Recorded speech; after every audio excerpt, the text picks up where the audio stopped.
장 감독님은 어딜 다녀오셨나요? 금융박물관. 금융박물관. 금융범죄들이 있군요. 그렇죠. 아, 윤용 씨나 김상욱 교수님 기억하시겠지만 우리 어렸을 때 저축장려운동이라고 있었잖아요. 저축장려운동. 저축장려운동. 1인 통장 만들기. 통장. 그렇죠. 그래서 국가적으로 저축을 장려했어요. 전략 저축이야말로 물가를 안정시키고 개인과 나라 살림을 살찌우는 지름길입니다. 어린이들도 학교에 들어가면 의무적으로 맞아요. 어린이 네. 통장. 그렇죠. 어린이 통장을 만들었어요. 표지가 벽돌 모양이었어요. 제가 기억나요. 벽돌. 거기까지 기억 안 네. 나는데. 아무튼 간에 이 저축 장려 운동이 막 벌어졌던 시대의 7, 80년대는 은행 금리가 18%. 막 20%. 그리고 22%. 100만 원을 집어넣으면 1년에 20만 원이 이자가 나와요. 예금 이자로 생활이 충분히 가능할 수 있는 시대였거든요. 네. 세월이 지나면서 금리가 낮아지고 월급만으로 내가 집을 사는 건 불가능하다. 그런 생각들을 하게 되면서 이제 차츰차츰 이제 주식에 관심을 갖게 되고. 네. 작년 같은 경우에 이제 동학개미운동. 가계 투자액이 76조 원.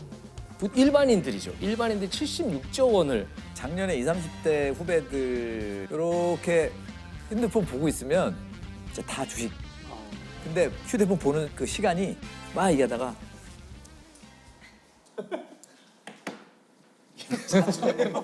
아니 그 사이에 오르면 얼마나 오르고 얼마나 내려갔을까? 뺐다 넣었다를 계속 하는 거예요. 그러면서 이제 주식시장이 또 커지면서 주가 조작 범죄들이 많이 발생을 해요. 주가 조작 그러면은 근데 세 가지가 있대요. 허위 사실 유포. 허위나 과장된 사실을 발표하면 주가가 끌어올려지잖아요. 또 하나는 이제 그 내부 정보 이용이에요. 내부자가 호재 발표를 얼마 앞두고 주식을 막 사들이는 거예요. 그리고 이제 우리가 가장 크게 생각하는 이 주가 조작. 주가 조작은 이제 한국에서 주가 조작 사건이라고 하면 혹시 기억나는 게 뭐가 있을까요? 네, 이런 사람들하고 방송을. 네, 그 2006년도에 루보 주가 조작 사건이라고 있어요. 루보.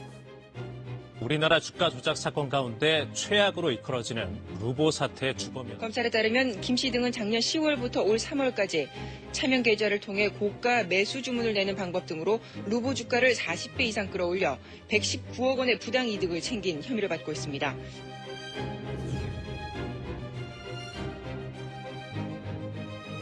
루보라는 회사가 2001년도에 코스닥에 상장한 회사예요. 네. 사실 실적도 그리 좋지 못한 조그만 기업이에요.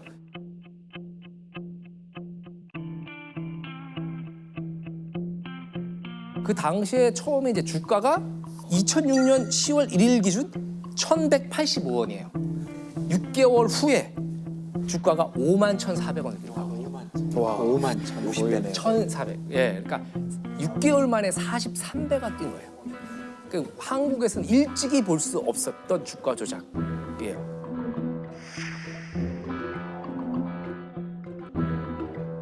그러니까 이게 어떤 식으로 올랐느냐? 요때 이제 그 이 제이유그룹이라고 혹시 그거 들어봤죠. JU 다단계 주수도. 주수도 뭐 검찰이 사상 최대 사기 사건으로 규정한 제이유 사태. 내가 생활용품을 사면 그 가격의 250%를 회원들에게 수당으로 돌려주겠다라고 했던 다단계 피라미드 업체가 이 제이유그룹이었습니다. 사기였죠. 불법 다단계 영업으로 2조 원대의 사기와 수백억 원의 회사 돈을 횡령한 혐의로 제이유그룹의 주수도 회장에 대해서 징역 12년을 선고했습니다. 이 회사의 부회장 김모 씨라는 사람이 이른바 이제 선수들을 모으기 시작한 거죠. 주가 조작을 해보자. 그리고 처음에는 이제 상호저축은행 사채를 다 끌어모아가지고 자금을 만들어요. 그래가지고 어떤 회사를 지정을 해요. 전체 규모가 크지 않은 회사. 쉽게 말하면 주식이 크게 요동칠 수 있는 회사. 거래량이 얼마 없어서 그렇죠. 조금만 사도 쫙쫙 올리죠. 그렇죠. 그래서 삼은 회사가 바로 루보라는 회사예요. 그 루보라는 회사에 주식을 사는데 이 사람들이 어느 정도로 지능적으로 했냐면 2%, 5% 조금씩 끌어올려요. 왜냐면 이런 거는 증권거래소나 금융감독위원회에서 주시하잖아요. 100 얼마짜리를 2,000원대까지 만들어버리거든요. 2,000원대까지 만들면 이제 사람들은 아니 단기간에 이렇게 꾸준히 성장하는 기업이 있어? 이제 그럴 때 이 김모 회장이 투자 설명회를 엽니다. 그 영화 보면 많이 나오잖아요. 월스트리트가 인정한 세계적인 주식 투자의 거물 김모 부회장님을 모십니다. 이분이 나와가지고 전문가 행세를 하면서 우리한테 저쪽으로 맡겨라. 그러면서 이제 그 공인인증서와 보안 카드를 제출해라. 그렇게 한 이유는 뭐냐면 개인이 매도를 못하게 만들어 버리기 위해서 우리가 그럼 보관하면서 관리하겠다. 그것도 아주 단기간 동안에 6,000원까지 계속 주가는 이렇게 가는 거죠. 네. 이 정도로 이렇게 계속 주가가 그래프를 우상향으로 계속 벌리니까 일반 투자자들이 붙기 시작해요. 네, 일반 투자자들이 붙기 시작하고 언론 플레이 뭐 이런 것들을 해가면서 54,000원까지 6개월 만에 올리게 되거든요. 그래프를 보면요. 6개월 동안에 어떻게 올라가냐면 이렇게 올라가요. 이게 6개월 만에 벌어진 일이에요. 2007년 어느 날 이 회사가 주가 조작 혐의로 조사를 받고 있다라는 검찰 발표가 떨어져요. 서울중앙지검 금융조세 조사 1부는 코스닥 등록사 루보의 주가 조작을 주도한 혐의로 제이유 부회장 김모 씨 등 4명을 구속했습니다. 그리고 주식이 어느 정도로 떨어지냐면 11일 동안 하한가를 쳐요. 전례 보기 힘든 그래프예요. 갔다가 이렇게 떨어져요. 네. 그 작전 세력은 이전에 다 팔아버렸죠. 네. 엄청난 피해를 입거든요. 일반 투자자들이. 결국 이 김모 회장이라는 사람이 징역 7년을 선고를 받아요. 벌금 70억. 그리고 추징금 30억. 얼마 안 되는 거 아니에요? 그렇죠. 이들이 획득한 돈 그리고 이들이 피해를 입힌 액수에 이 김모 회장이라는 사람은 7년형을 살고 나온 다음에도 또 주가 조작을 하려고 하기도 했다 그래요.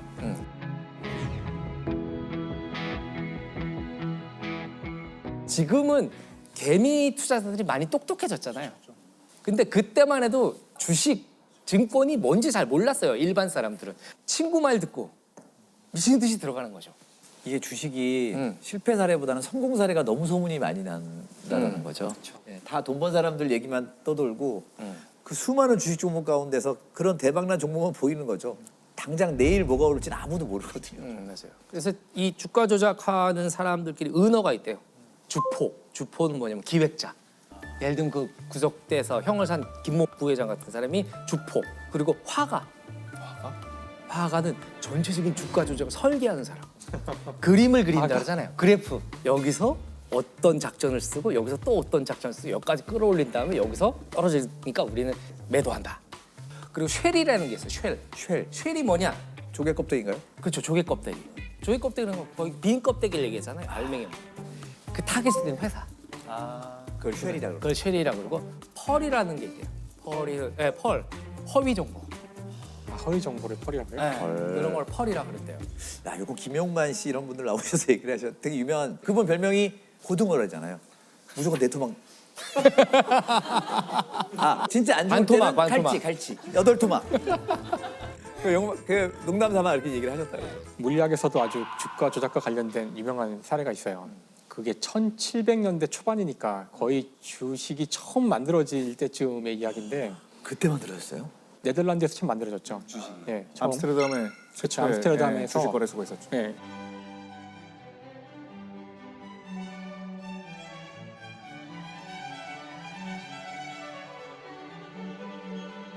그때 이제 항해를 하러 갔다 오면 큰 돈을 벌 수도 있지만 배가 침몰을 하면 다 잃어버리니까 그 리스크를 서로 나누기 위해서 돈을 모아서 투자를 할 때 생겨난 거거든요. 돈을 모아서 투자를 한 그 증서가 있을 텐데 내가 이 배에 뭐 1억 원을 투자했다. 그 증서가 일종의 증권이고 이거를 배가 돌아오기 전에 이걸 누가 팔고 싶다면 어떤 가치를 갖고 있는가. 이제 이런 계산을 하기 시작할 때 주가가 여기서 나왔다 그러더라고요, 주식이.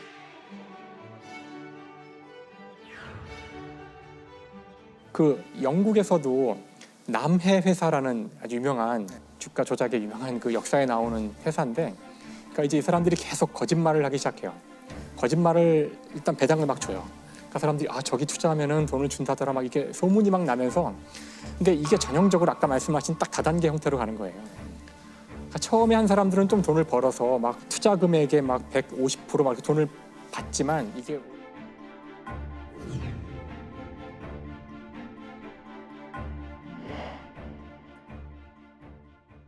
근데 이게 이제 저희한테 유명한 이유는 여기서 큰 돈을 잃은 사람 중에 한 사람이 그 유명한 아이작 뉴턴이에요. 그 똑똑한 사람이. 그 똑똑한 사람이 그러니까 뉴턴이 이때쯤에는 뭘 하고 있었냐면은 조폐국에서 일해요. 저희가 이제 뉴턴의 전반부의 인생만 주로 들어서 화폐국에 들어가서 화폐를 만들고 화폐 유죄범들을 잡아다가 재판을 기소를 하고 사형시키고 그런 일을 하게 됐어요. 그때는 그 화폐국의 국장이 기소를 하는 권한이 있었대요. 그때 돈을 많이 벌었고요. 그 돈을 번 거로 초기에 투자를 해서 돈을 많이 벌었대요. 사실은. 근데 우리가 아는 이미지랑 좀 많이 다르네요. 그걸 현금화해서 돈을 많이 벌었는데 이게 처음에 한두 배 벌고서 아 많이 벌었다 하고 있는데 이게 3배, 4배, 나중에 이게 10배까지 올라가거든요. 점점 올라가니까 이거 내가 버는 게 많은 돈이 아닌 것 같다는 생각이 들어서 중간에 또 뛰어들어요. 또 뛰어들고 또 보니까 더 올라가는 거야. 그래서 또 뛰어들고 그래서 뉴턴이 여기서 잃은 돈이 이제 지금 돈으로 환산을 해보면 수십억을 여기서 잃어요. 내가 천체의 운동을 계산할 수 있었지만 사람들의 광기는 계산할 수 없었다. 그런 유명한 말을 남겼죠. 자기가 광기에 들어가서 자신의 광기 아니에요? 왜 사람들로 왜 상 바꾸지? 아니 궁금한 건 사과는 그 전에 떨어진 거예요? 사과가 언제 떨어진? 사과는 한참 전에 떨어진 거죠. 한참 전에 떨어졌고. 한참 전에 그 사과가 자기 주가란 걸 몰랐네. 그렇지. 사과가 뚝. 주가의 중력이 있다라는 걸. 그 주식 투자를 많이 하는 거는 우리나라 산업에는 좋은 거잖아요. 그렇죠. 전전하게 한다면. 근데 문제는 한몫 잡아보자라는 그런 심리가 문제인 거죠. 저는 주식이라는 시스템보다는 주식을 어떤 돈으로 하느냐, 은행에 놔둬도 되는 잉여 자금으로 하느냐, 내가 내 생활비로 하느냐의 문제인 것 같아요. 그러니까 생활비를 이렇게 넣는다면 그건 문제인 것 같은데 저축해놓은 돈 200만 원을 가지고 한다는 저는 문제가 없다고 좀 보는 쪽. 주식 자체를 받. 근데 다들 주식으로 돈 잃어본 적 없으세요? 저는 있죠. 저도 있어가지고. 자, 이것도 아니 너무 다른 남의 그 거시론적인 이야기를 하셔가지고. 그러니까 뉴턴도 이렇기 때문에 너무 걱정하지 마시고요. 전 뉴턴 때문에 절대 안 해요. 아니 저는 결혼하기 아내의 조건이 담배 안 피는 거, 주식 안 하는 거 이 2가지였거든요. 근데 이제 아내가 결혼하고 근데 좀 변해가지고 그때 막 주식이 막 화랑이 되고 2007년 막 이럴 때예요. 그러니까 주식 무슨 전자 한 주로 한 주 처음 하니까 한 주 사가지고 온갖 주식 책도 보고 미국 증시는 물론이고 유럽 증시까지 그래서 물타기 할까? 이러면서 막 한 주 가지고 한 주. 아니 너무 웃기잖아요.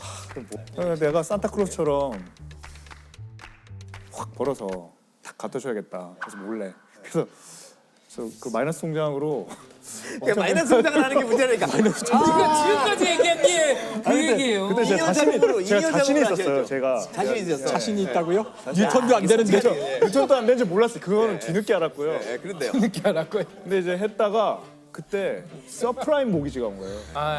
그때 800포인트 때까지 떨어졌어요. 그때 기억하시는지 모르지만 3년 전 하한가 됐어요. 네. 근데 그러니까 제가 잠이 안 오잖아요. 밤에. 제가 잠을 원래 되게 잘 자는데 못 자니까 와이프가 되게 걱정한 거예요. 분명히 무슨 일이 있다. 이거는 불치병이거나 무슨 바람을 피웠거나 둘 중에 하나다. 이거. 그래서 어느 날 새벽에 갑자기 불을 확 켜더니 솔직히 말해보라고. 괜찮다고.